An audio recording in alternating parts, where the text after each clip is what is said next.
Recently, on one of the live streams of the membership channel, there was a question by one of the members where they are describing a situation where they need to move houses and there are money issues related to that, like how the money is gonna come about.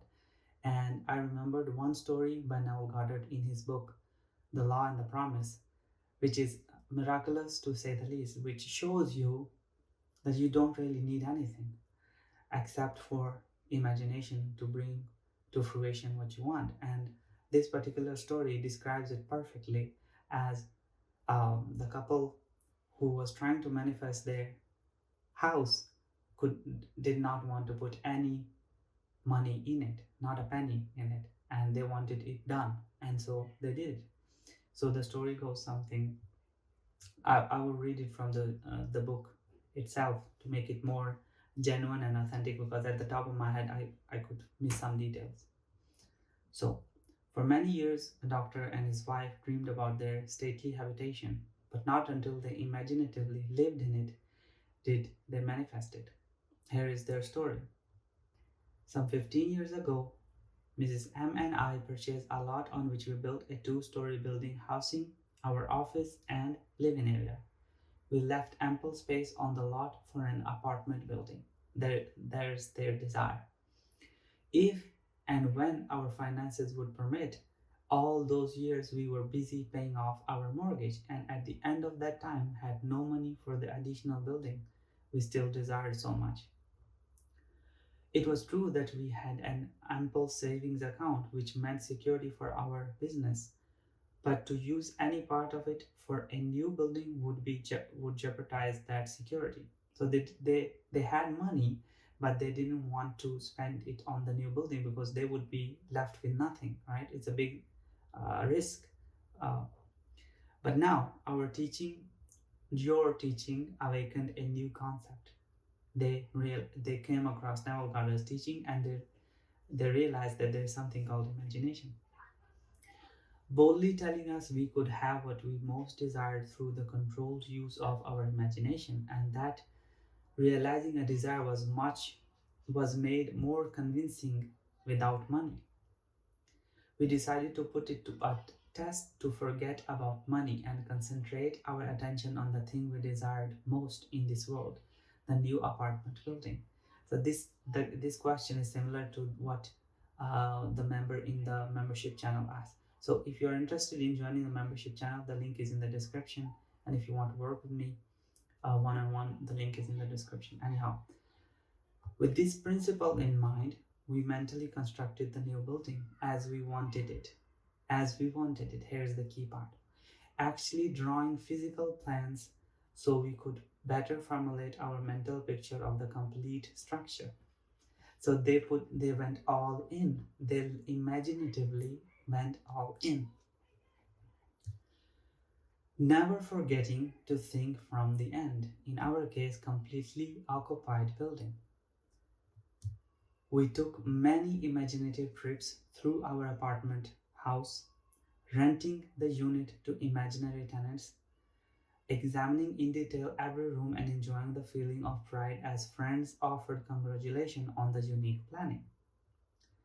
We brought into our imaginal scene one friend in particular. I shall call her Mrs. X, a lady we had not seen for some time, as she had given us up socially. Believing this happens to a lot of us when somebody comes to Neville Goddard's teaching or deliberate creation, other people find it odd. So this lady found it odd that this couple was kind of woo woo, so she distanced herself from them, believing us a peculiar in our new way of thinking. In our imaginal scene, we took her through the building and asked how she liked it. Hearing her voice distinctly, we heard her reply, "Doctor, I think it is beautiful."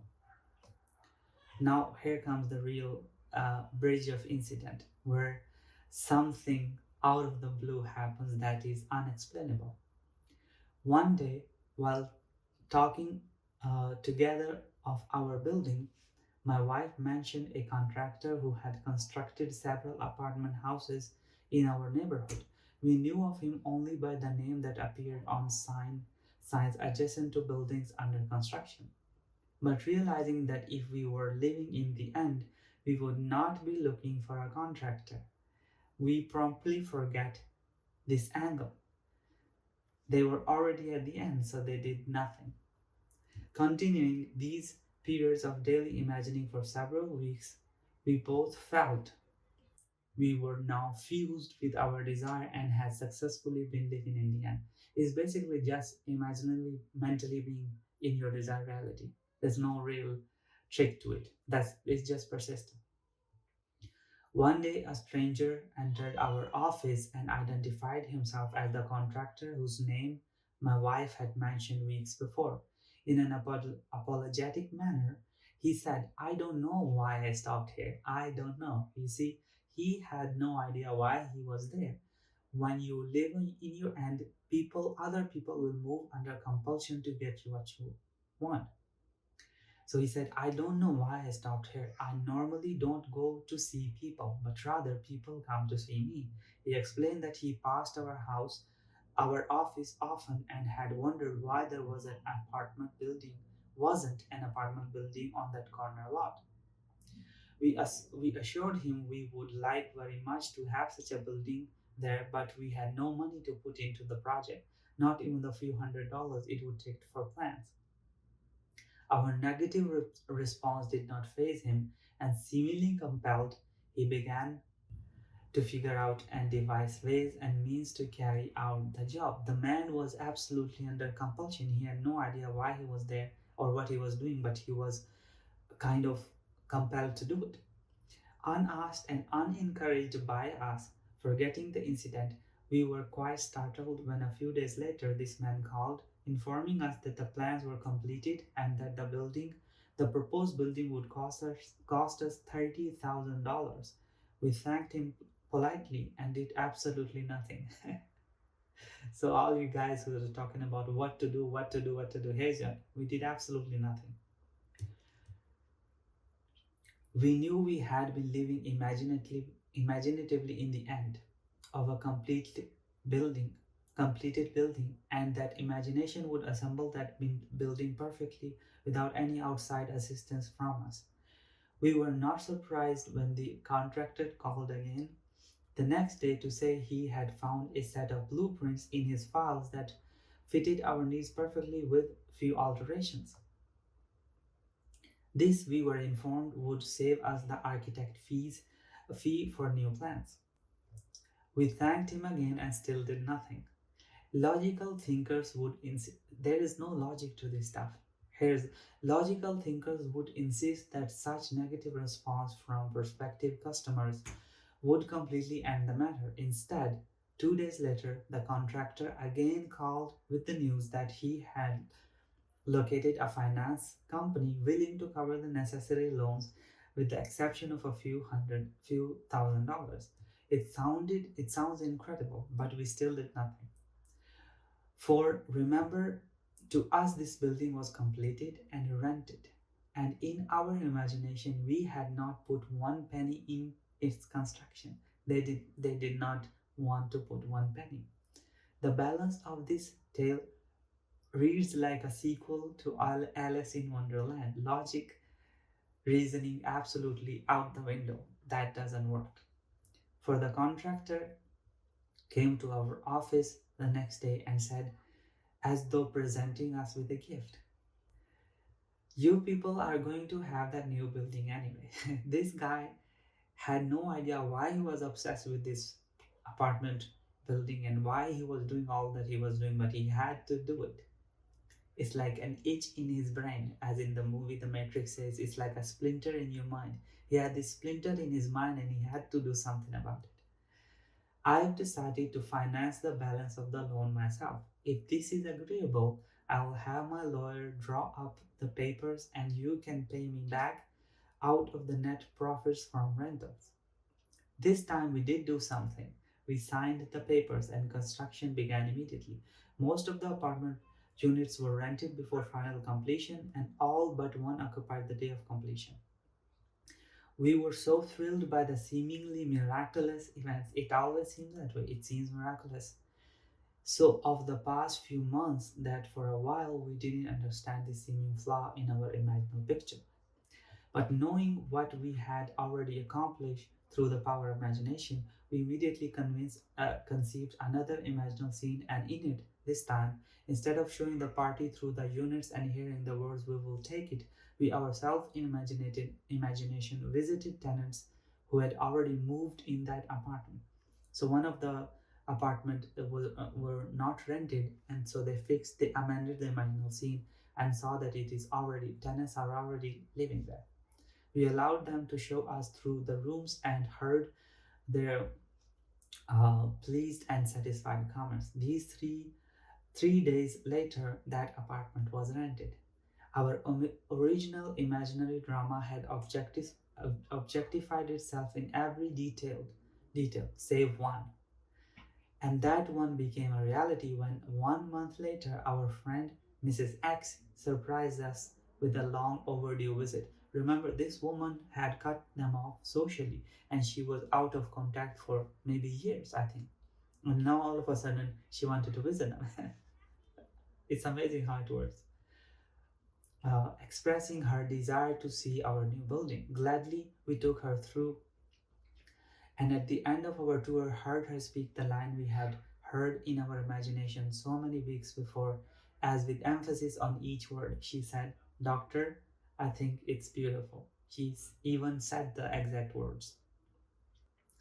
Our dream of 15 years was realized, and we know now that it could have been realized any time within those 15 years if we had known the secret of imagining and how to live and the end of desire. But now it was realized our one big desire was objectified, and we did not put one penny of our own money into it. Dr. M.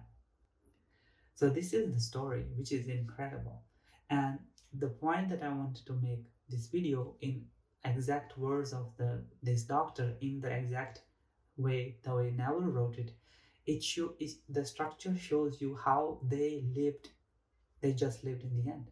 What else did they do? What else did they do? Nothing.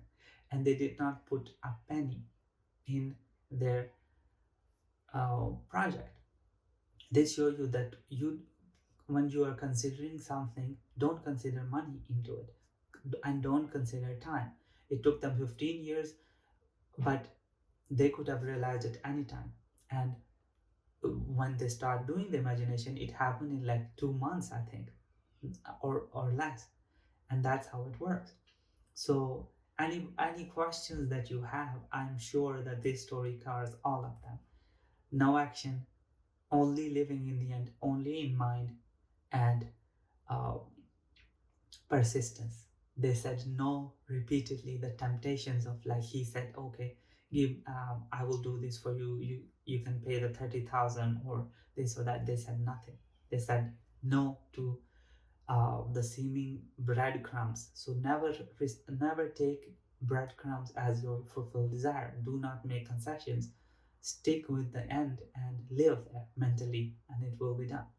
So I wanted to make this video because um, the member in the membership channel have similar situation. So I'm pretty sure with this success story, your faith will be boosted that it is possible without a single penny from your pocket. And so if anybody wants to join the membership channel, we discuss something like this and have a mastermind group there where we have you can talk to me face to face on live calls, and yeah, you can ask me questions there and I will do my best. I always have something to share from novel stories or some other stories or personal stories. There is a similar story I recently made of buying a flat in Russia where I had my so-called impossible circumstances that were overcome. So yeah, this is it for this video. Until next time. Bye.